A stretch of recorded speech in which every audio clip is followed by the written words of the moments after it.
Every time David closed his eyes in his room, he woke up in a place that made no sense. The ground was not sand or concrete. It was soft and white, like a million balls of cotton wool packed together. Above him, the sky was not blue. It was a sharp, deep purple, as bright as new grapes.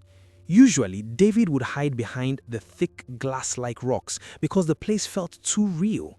It didn't have that blurry feeling of a dream. He could feel the cool air on his skin and smell something like fresh rain mixed with sugar. Today, he decided to explore a little. He walked across the marshmallow ground. His feet sank slightly with every step, but he did not fall. He saw trees with leaves that looked like weird silver coins. Then he heard a sound, a heavy rushing noise. He followed the sound and reached a cliff. Instead of water, a thick white mist was cascading down the edge like a heavy curtain. It pulled at the bottom in a swirling cloud. It was a mistfall. David stood there, his mouth open. "This place is beautiful," he whispered. Suddenly, something moved in the bushes. David froze. Out stepped a girl. At least she looked like a girl from a distance, but as she came closer, David's heart began to beat like a drum. Her eyes were huge and dark, like the compound eyes of a housefly, reflecting everything in tiny pieces. On her back, 4 long, clear wings, just like a dragonfly, shivered in the air. Fear crawled up David's spine like cold water. He wanted to scream, but the creature did something he didn't expect. Her big eyes widened when she saw him. She let out a small gasp, and she turned and bolted. She was more afraid of him than he was of her. "Wait!" David shouted. "Wait, please!" He started to chase her. He was 15 and played football every Saturday. He was fast. The girl creature tore through the silver shrubs, glancing back at him with a face full of terror. "What are you? What is this place?" David yelled, his lungs burning. "Is this real? Am I dreaming?" The girl didn't answer. She tripped over a lump in the soft ground and rolled over like a ball of cloth. David caught up and stood over her, panting. He reached out a hand, worried she had hurt herself. "Are you okay? I'm not going to hurt you," he said softly. The girl opened her mouth and let out a shriek so loud and sharp it felt like a needle piercing David's ears. Before he could move, her wings began to flap with a loud buzz. She shot into the purple sky, becoming a small speck in seconds. Silence returned. David stood alone by the silver bushes. "Wetin be this?" he muttered. He was lost. To check if he was dreaming, he pinched his arm as hard as he could. Ouch! He winced. His skin didn't disappear. Instead, a bright red mark formed and the place began to sting. This was not a dream. The pain was sharp and very real. He turned around to find his way back, but he stopped cold. In the distance, several figures were flying toward him. They looked like the girl, but they were bigger and broader.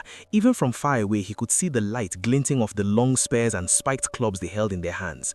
They weren't coming to talk. David didn't wait. He turned his back and began to run for his life across the white, soft clouds. David's heart was knocking against his ribs violently as he ran.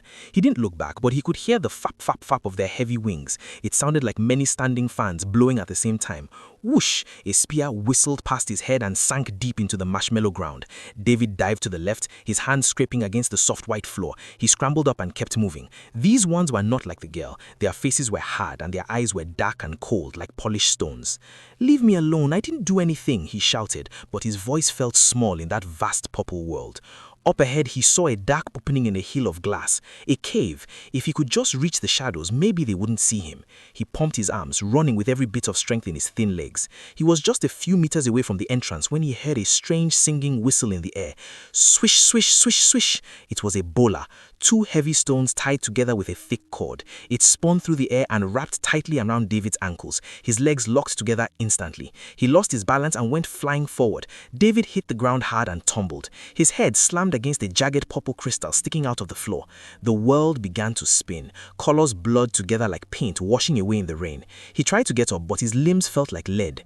The creatures landed around him. They stood tall, their shadows falling over him. One of them raised a heavy spiked club high into the air, the silver spikes glinting under the purple sky. David closed his eyes tight and let out a final terrified yell. "No, please!" David snapped awake with a loud gasp. He was in his room. The ceiling fan was rotating slowly above him, humming its usual creak-creak sound. The morning sun was peeking through his curtains, and he could hear his mother clinking pots in the kitchen. He was soaked in sweat. His t-shirt was sticking to his chest, and his breath was coming in short, shaky bursts. "What a dream," he muttered, wiping his face. He sat up, shaking his head. It had felt so real, the cold wind, the smell of the mist, and the sharp pain when his head hit the rock. He touched his forehead, expecting to feel blood, but there was nothing but dry scalp beneath his low hair.